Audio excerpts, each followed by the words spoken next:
नमस्कार, मैं सिमरन शर्मा स्वागत करती हूँ आपका यूबी न्यूज में। पेश है आपके प्रदेश और शहर की 10 वो बड़ी खबरें जो दिन भर की भागदौड़ में आपसे कहीं ना कहीं छूट जाती है। हमारी पहली खबर मंदसौर से है। नीमच रतलाम दोहरीकरण कार्य ने अब काफी गति पकड़ ली है।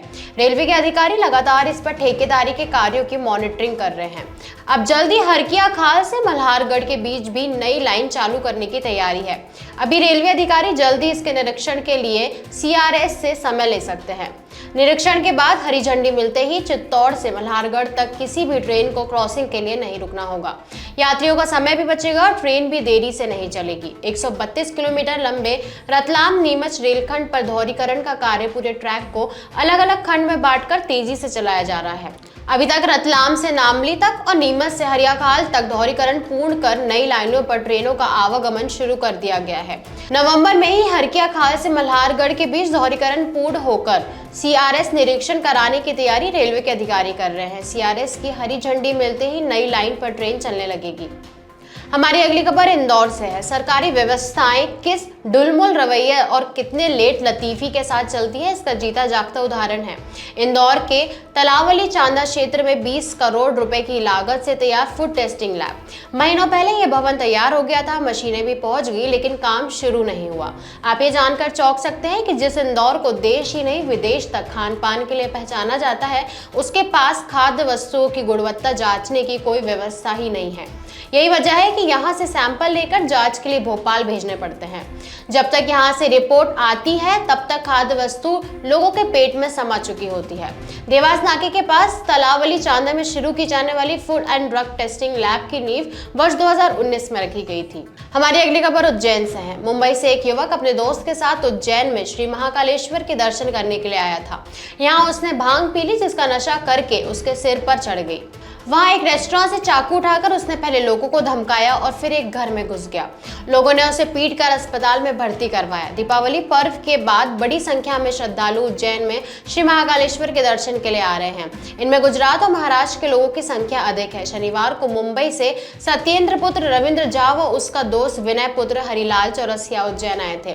दोनों ने महाकाल दर्शन के बाद भांग पी ली थी और इसके बाद उसके सिर पर नशा चढ़ने लगा। भांग का नशा चढ़ने पर सत्येंद्र काबू से बाहर हो गया। उसने नशे की हालत में दौलतगंज में जमकर उत्पात मचाया। इसके बाद एक रेस्टोरेंट से चाकू उठा लिया और हाजिरों को धमकाने लगा। चाकू लेकर वो आनंद अपार्टमेंट में घुस गया।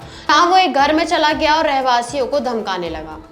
हमारी अगली खबर एमपी से है। मध्य प्रदेश में ठंड के लिए अभी 10 दिन का इंतजार और करना पड़ सकता है। गुजरात के आसपास बने एक प्रति चक्रवात की वजह से हवाओं की दिशा उत्तरी नहीं हो पाई है। यही वजह है कि दिन का तापमान 33 से 35 डिग्री सेल्सियस के बीच बना हुआ है। हवाओं के रुख में मामूली बदलाव की वजह से रात के तापमान में मामूली गिरावट जरूर दर्ज हुई है। प्रदेश का औसत न्यूनतम तापमान 20 डिग्री सेल्सियस तक पहुंच गया है। पचमढ़ी में रात का पारा 12.8 डिग्री तक लुढ़क गया था। यह प्रदेश का सबसे कम तापमान रहा। भोपाल में रात का सबसे कम तापमान 17.6 डिग्री सेल्सियस रिकॉर्ड हुआ है। रविवार को 35.6 डिग्री सेल्सियस के साथ खजुराहो प्रदेश का सबसे गर्म स्थान रहा। गुना, दमोह और रतलाम में भी अधिकतम तापमान 35 डिग्री के ऊपर रहा। भोपाल में दिन का तापमान 33 डिग्री सेल्सियस दर्ज हुआ। प्रदेश भर के दिन और रात के तापमान में रविवार को औसतन 1 डिग्री की गिरावट रही है। इसके बावजूद अभी अधिकतम और न्यूनतम तापमान सामान्य से 2 डिग्री तक अधिक है। 4 से 5 दिन में प्रदेश भर में औसतन तापमान में करीब 1 से 1.5 डिग्री तक की कमी की आने की उम्मीद की जा रही है। नवंबर महीने में भोपाल में सामान्य से अधिक तापमान दुर्लभ है।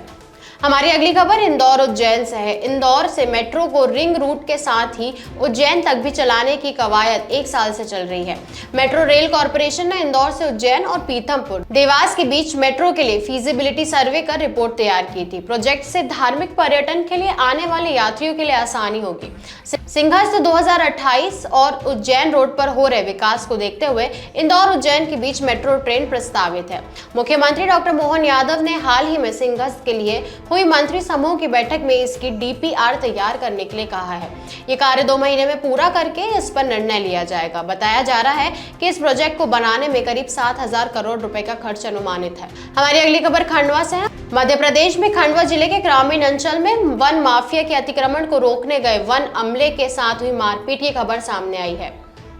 इस खबर के बाद पुलिस प्रशासन ने इस मामले पे एफआईआर दर्ज की है। खंडवा जिले के गुड़ी वन परिक्षेत्र का है, जहां जंगल में किए जा रहे अतिक्रमण की जानकारी मिलते ही वन अमला हरकत में आया और उसे रोकने पहुंचा था।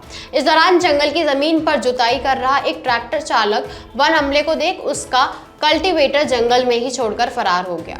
बता दें कि इस मामले के 3 दिन से अधिक समय बीत जाने के बावजूद वन अमले की तरफ से दी गई शिकायत पर पिपलोद थाना पुलिस जांच किए जाने के नाम पर एफआईआर दर्ज नहीं की जा रही है। हमारी अगली खबर शहडोल से है। शासकीय बिरसा मुंडा मेडिकल कॉलेज में जुड़वा बच्चों ने जन्म लिया है। आश्चर्यजनक रूप से दोनों ही बच्चों का शरीर आपस में जुड़ा हुआ है। रविवार की शाम 7 बजे बच्चों का जन्म हुआ और इसके बाद से ही चिकित्सकों की निगरानी में है। मेडिकल कॉलेज में रविवार की शाम 2 जिस्म के साथ एक दिल वाले नवजात पैदा हुए हैं। दिल से दोनों नवजात जुड़े हुए हैं और इन्हें जन्म देने वाली प्रसूता समेत परिवार के लोग जिस्म से जुड़े हुए ऐसे बच्चे को देख चिंता में पड़ गए।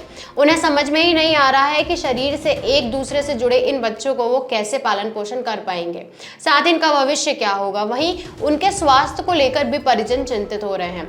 नवजातों को ऑक्सीजन सपोर्ट में रखा गया है। मेडिकल कॉलेज प्रबंधन द्वारा इन्हें रीवा अथवा जबलपुर भेजने की तैयारी की जा रही है ताकि इनका उचित उपचार हो सके। ऐसे नवजातों को सीमेंस ट्विंस भी कहा जाता है।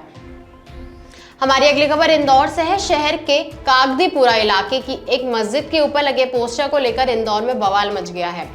गजवाए हिंद जैसे पोस्टर को लेकर हिंद रक्षक संगठन ने इस पर कड़ी आपत्ति लेते हुए पुलिस प्रशासन से कार्रवाई की मांग की है।